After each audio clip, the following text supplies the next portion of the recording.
Hi, I'm Meg from No Shortage, and I am here today with the wonderful Christine Holub. Today, I am just honored to be able to talk to you for two main reasons. The first is that Christine is an absolute gem, which you all will see. Thank you. And the second is that she is a very busy mom and doula. In fact, she literally just got off of a 6-hour birth experience where she was there the whole time and had no food. And so she got back at 5 a.m., took a little nap, and is still willing to do this with us. So that is incredibly kind of her. And this is especially meaningful for me because, very long story short, I met her a decade ago. Well, I actually first met her husband, who if you live in Eugene and you're a Christian, you probably know him. He's Ethan. But if you don't, he's hilarious. He's so rooted in God, but the most extroverted person I think I've ever met.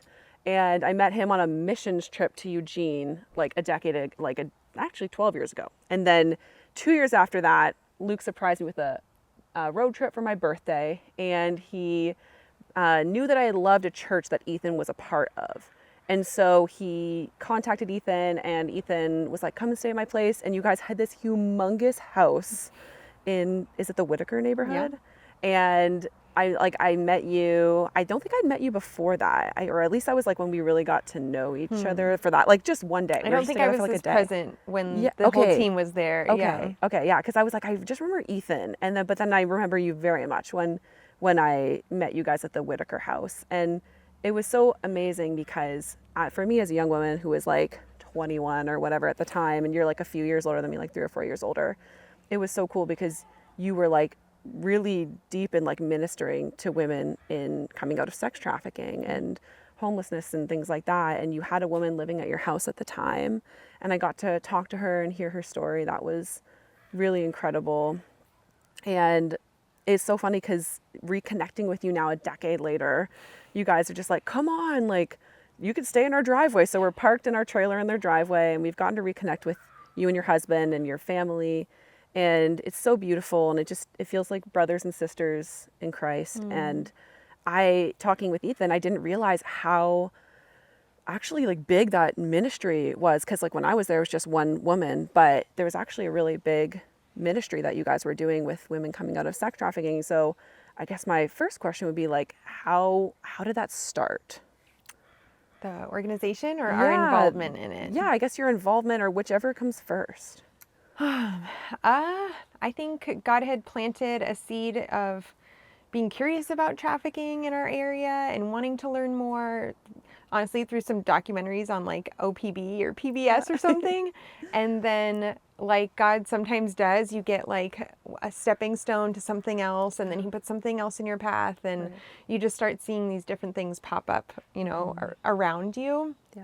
So I think shortly after that, there was a ministry on U of O campus that was working against trafficking and bringing awareness. And one of my most enjoyable moments is when you'd just be talking about something and they'd ask about, oh, what do you do? And you'd tell them, and they're like, oh, I didn't know that happened here. Right. And be like, oh my gosh, yeah, I'm bummed that you don't know about what's going on, but I'm also so excited to tell you about what's happening in our area, and help you be aware and grow in a passion about that. So God brought into our life a woman who had worked with trafficking survivors in LA, and she had a woman that she was working with and supporting, and then God brought someone else to us that was coming up from LA too, that had found her. Wow. And at the time they didn't have space for her where they were at, and so out of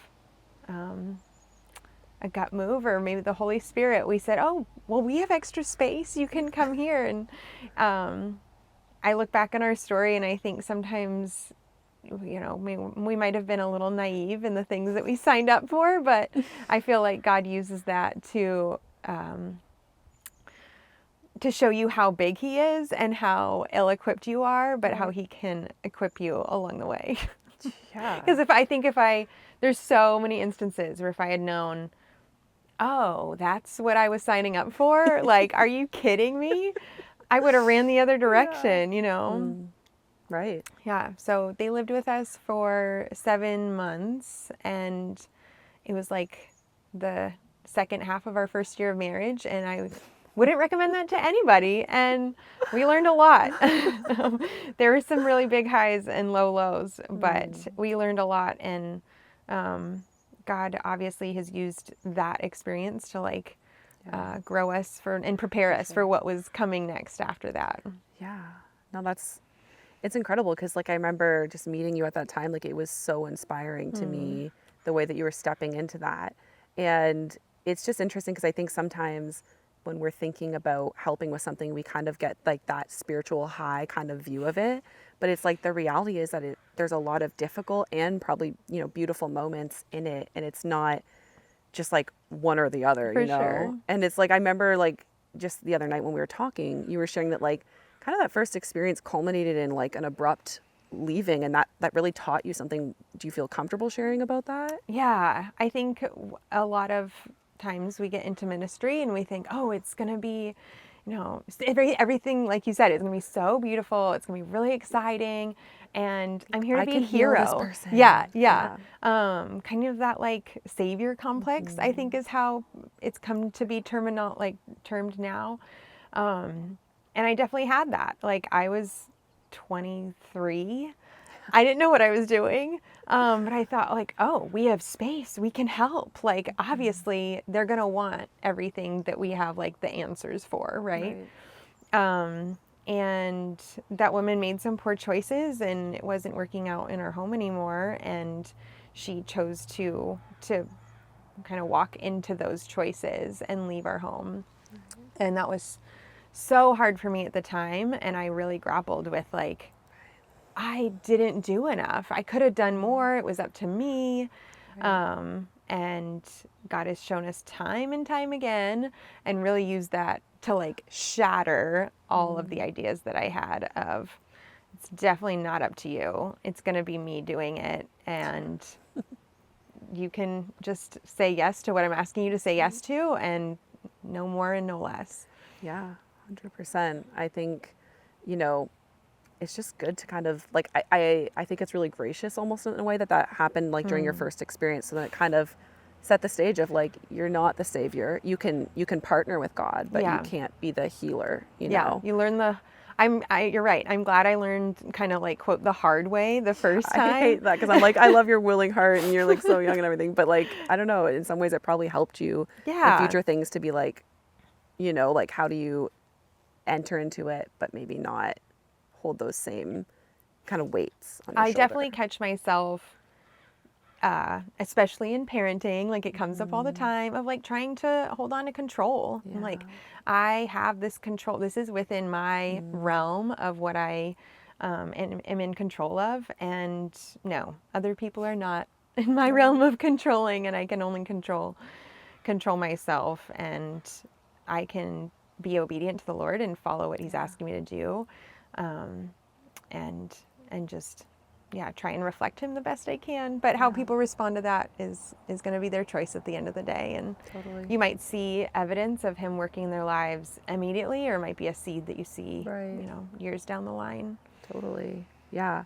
It's interesting too, because you were mentioning like, these situations kind of really display our weakness because it's pushing us. Yeah. You know what I mean? And it's so interesting too, because your husband and you, like your husband's super extroverted. Like, I don't know if I'm remembering this correctly, but I feel like he has like multiple Facebook accounts because he's like maxed out his friends. Oh, yes. And people ask me like, which one am I supposed to be friends with? I'm like, I am very black and white sometimes and logical and practical. And I'm like, I will be friends with one. Right. And I'm not being friends with all of them. Like, that's ridiculous. I'm like, I didn't even know that Facebook had like a friends limit or whatever. Yeah, I think it's 5,000 per page.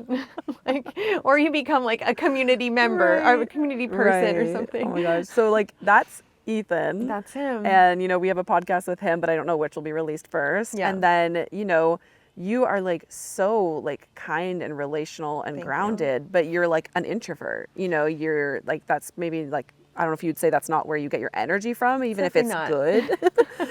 So like the thought of taking people who are going through some serious situations, probably have a lot of unhealthiness or brokenness, and then you're like inviting them into your home and they're like living with you and you're an introvert. Like, how?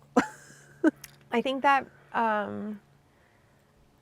it works for me in that some people are like gonna go, Ethan would, people like that would, I'm gonna create this ministry and I'm gonna work with lots of different people doing lots of different things and I'm gonna be the leader and I'm gonna pass on and delegate to different groups and all these different people are gonna have different jobs and they're pouring into other people and it's this beautiful picture of, you know, an organization. Yeah. That's how things are run.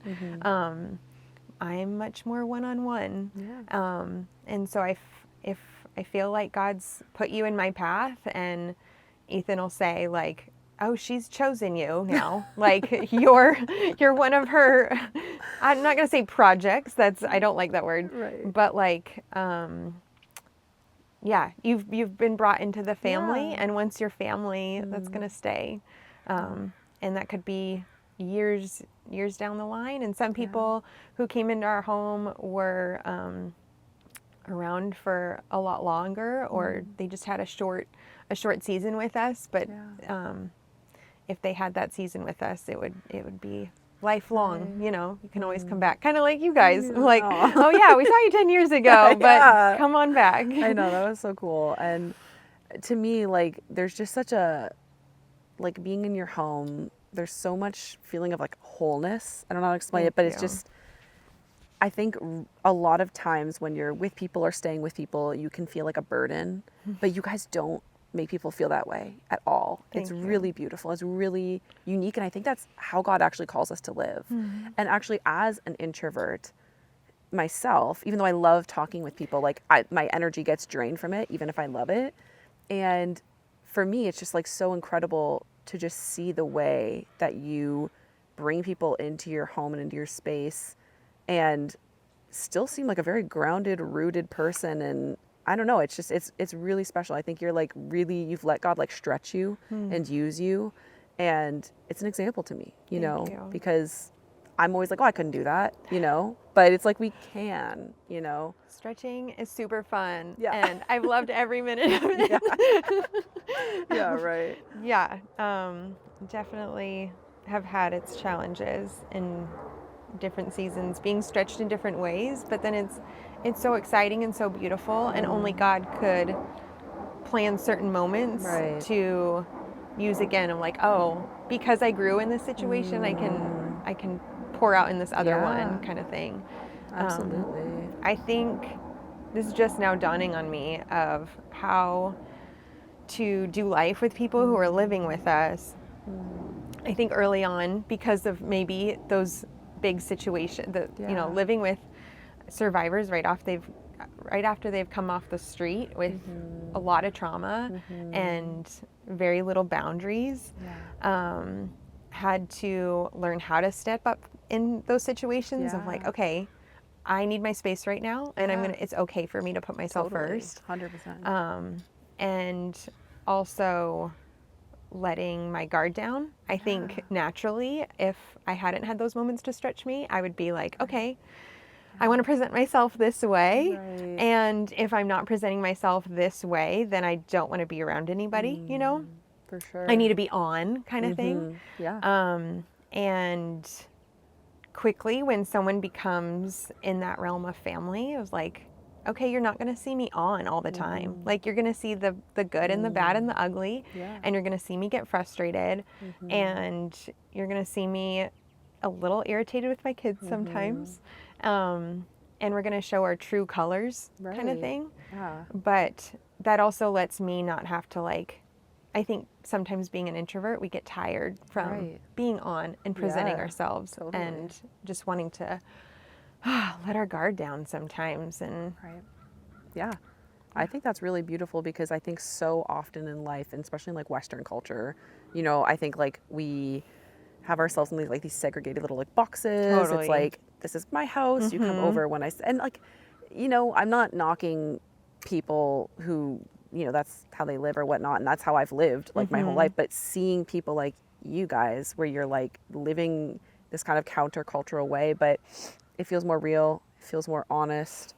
And yeah, maybe like, I mean, in this short time we've had with you, we've seen great things, but like, I'm sure if we were with you for longer, we'd see like like more of a complete picture, and that's okay. Like, I Yeah. think people need to know it's okay to not be like perfect and have to be like presenting yourself, you My know? ideal self would love to have you come over and like everything's perfectly clean and polished and everything is put away and there's no clutter.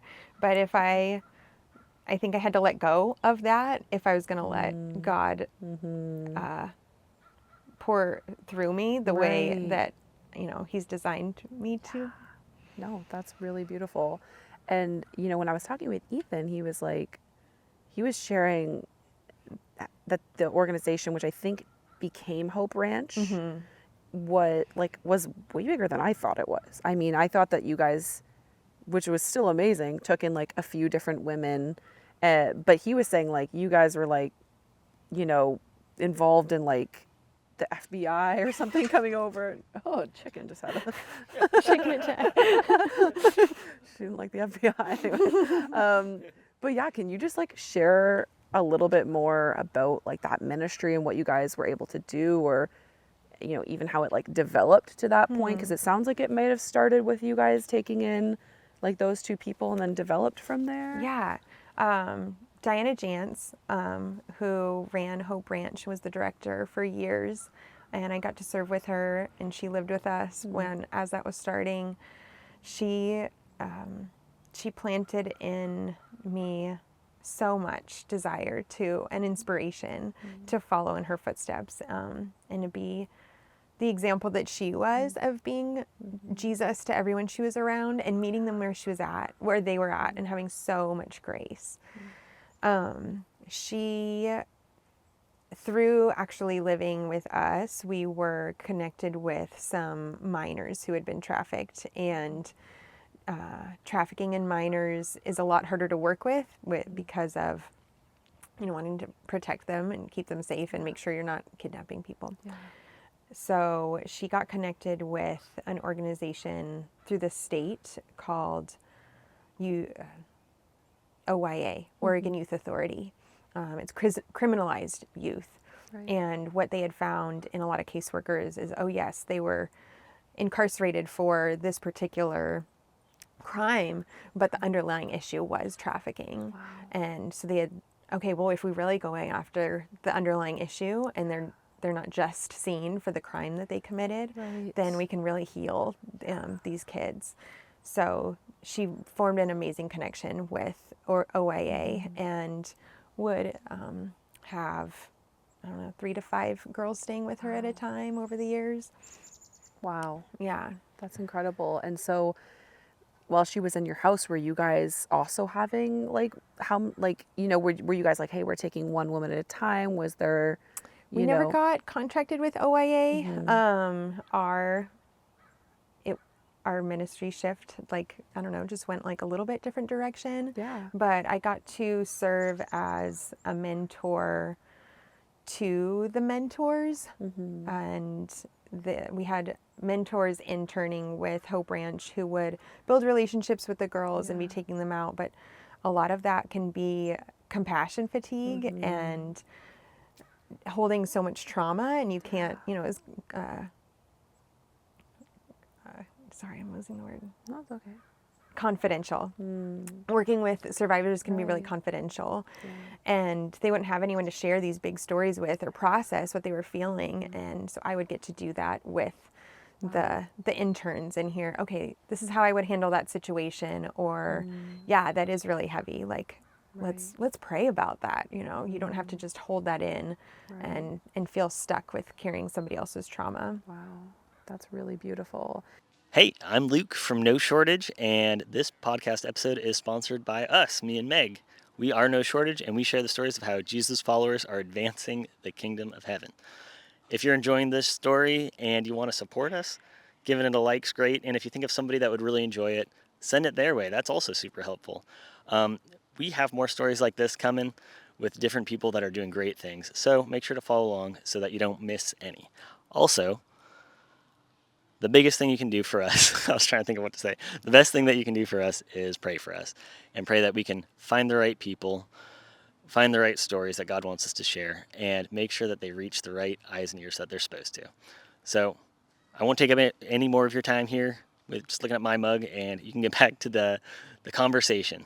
And you're talking about like minors being trafficked. Like I feel like a lot of people have like a misconception of like trafficking being like a pretty woman kind of scenario, and it's like the reality is so much more insidious. And it's like, you know, can you speak to any of like these experiences you have and like the reality, maybe not of what they like specifically went through, but I don't know. I just think people need like more education on the topic of trafficking. Like, how does it start? Why, you know, because I think a lot of people also think like women want to be in this, or they're just like a bad apple or something like that. And it's, in my opinion, I think it's usually really rooted in trauma from childhood that, you know. Yeah. So many hurts, whether it's trafficking or addiction, homelessness, come from just like that hole that people have to want to find belonging and to be loved. And I think there's so many different avenues for trafficking, whether it's like you think you're getting into a job and it's not the case, of like you were promised something and it turned out to be something else. You're a kid living on the streets and trying to figure out where do I go from here? And I left my home life that was horrible, but now I have a new horrible that's something they weren't expecting. In the world of social media and technology, kids getting on TikTok at 12 and meeting a stranger that they thought was going to be their new best friend. And it goes south. So, yeah, it's really unfortunate that there's so many avenues now, more than there ever were with modern technology. Wow, that's so true. I never thought about that. And so like in your time with these, I know you were like describing some stories where it's like you met someone and like the next day they're just like in your home for like months or years, or like you're taking their babies for them when they're maybe incarcerated or things like that. Like, you know, those seem like pretty stretching experiences. And like when you were in that season of life where you're like bringing these people, you didn't like have kids. And I think you kind of transitioned out of that when you got your family started coming together. And do you want to kind of dive into how that happened? Because that's like, you know, it was quite the story. It's a big shift. Yeah. One of the most recent girls that we helped support we met her in 2019, but like you said, we didn't know her 1 week, and then the next week we were like, okay, I guess this is what we're doing now. She's part of our family and we're doing life together. But yeah, we were pretty involved in a lot of ministries for quite a while. And then in 2015, we had I really felt like God was speaking to lead us into doing something one day with fostering and adopting. And I didn't know what that looked like. I thought, I've always found it intriguing being surrounded by different families who had adopted. Didn't seek that out or thought, we're going to pursue this. But I feel like that's how God's brought a lot of things into our path, is just like, this is the next thing that he's brought to us, and we've followed his guidance on. So it was in 2015, we had built a relationship with 2 girls and they needed a permanent place. And through foster care, after knowing them for a year and being a respite person, building relationship with them, taking them out to do fun things, we became parents to them. And a couple months before that, had also taken in a teen mom's baby that we had built a relationship with. So we went to 0 to 3 kids in like 3 months. And I was 25. So about to turn 26, and like, wow, okay, everything has changed. And still trying to somewhat hold on to that previous life of doing ministry outside of our home, and then shifting to, wow, I barely have capacity for what's in my home right now. Absolutely, for sure. It's so interesting because I feel like you're not giving yourself enough credit. Because like when I was talking with Ethan, he was like, Christine was going over there like 40 hours a week and like loving on these girls and like building relationship with them. Like it was not like, I don't think you would call it a job, but I mean like job hours. Like you were dedicating that much time into pouring into these girls. And so I got to toot your horn a little bit because you're Oh. really humble, but I'm like, that's I don't know if it incredible. was that much, but It was a lot. Can we say that? And like, and even like with the trafficking ministry you had, he's like, I would come home and there'd be like FBI and you and Diane would be like at the table planning out how to, get these girls that they were, gathering like to the right spots if they were minors, into the right homes. And, like, I love your humility. It's just so interesting because I'm like, you pour so much of yourself out to people so selflessly. Like, I mean, I don't know almost anybody that would take like that much time out of their week to just love on two girls, So I think that's really beautiful. And I think the story of how it, was like on your heart and then just came together so quickly, even though I know it's had its ups and downs, I think those girls are just beyond blessed to have found their way into your guys' home. So anyway, they've grown and shaped us so much, and especially our littles, our 3 bio kids are so blessed to have amazing big sisters that they have so much fun with and look up to. Sure. Yeah, and I mean, fostering is another form of that, like taking people into your home and making them family. It's, that's exactly what it is. So it's like you were doing that with the trafficking survivors, and then you're doing that with the fostering. And, for people out there who might be like interested, like I myself am really interested in fostering or adopting in the future. And like, can you speak to, every situation's not the same, every, kid or whatnot, but like, what has this experience been like overall? Like, what's the good and the hard and, I think it goes back to letting go of control. And in any parenting journey, whether you come to parenting naturally or it's a surprise or it's fostering or, unconventional ways or whatever, it really stretches us to trust in the Lord and realize that that we're not in control. It's out of our hands, and really grasping, okay, I can control me and I can control how I respond to this.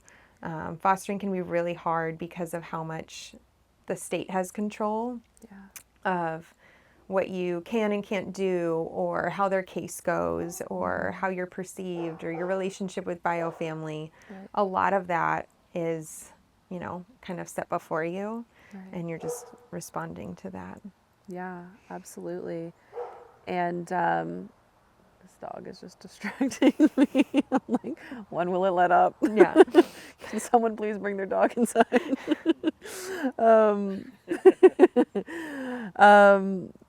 Sorry, I lost my train of thought there. Let me recalibrate.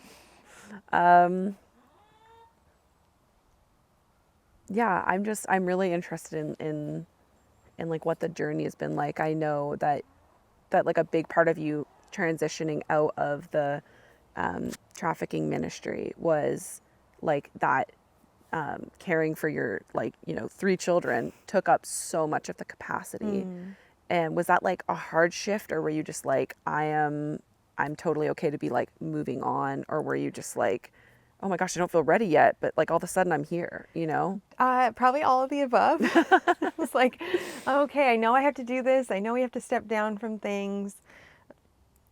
It was really hard not to be involved in so much and have a position anymore that was a little more, not prestigious, but like had a little more, credibility with people. I was mentoring those girls and leading a class at the mission, and we had Eugene House of Prayer at the time. We were team pastors at a church, and we walked away from all of that and really felt like shut in because trying to shape our life with kiddos from trauma and go back to that, or like we really had to restructure everything to meet their needs. And we were just figuring it out as we were going. And so that was really hard too, of, wow, I thought we had capacity for this and we're going to have to like step back even more, you know? Right.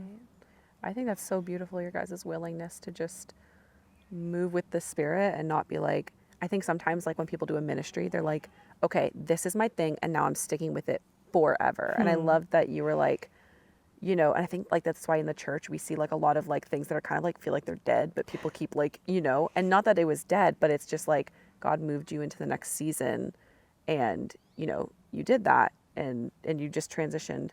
And something else that's interesting too, when you and I were talking the other night, you were like, I think some people think like, oh, I don't want to have kids of my own. I'll just adopt. I'll just foster. Like, it's nothing, but like, do you have anything to say to that, to people who are like considering it, like, you know, or maybe are a bit flippant about it? Like, do you have any like thoughts on that?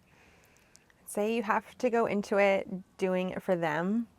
Like it's to support them. It's not to, and we had the opportunity. We hadn't tried to have kids. It wasn't because we, you know, we're wanting a family and couldn't make one on our own, biologically, but God put them in our family. And I think sometimes it's the other way around for people. And it's really easy to kind of, like we were saying before, get into that like hero mentality and think I'm gonna be the answer to this. And really, you're both learning how to do life together, and you're both probably grieving. You know, they're grieving a family that they thought they would have, and foster adoptive parents definitely are grieving probably a scenario they thought they had as well, of different expectations and dreams and hopes that they had for their family, that now foster adoptive families are really in that box of like of special needs, where like the needs of foster adoptive families for the kids and the parents are I would consider those special needs that you know take fragility and handling with care. Absolutely. You know, you were talking earlier, you were saying, you know, I have 5 kids, but 4 living with us. Is that anything that you feel comfortable speaking to, or is that something that you would prefer to just?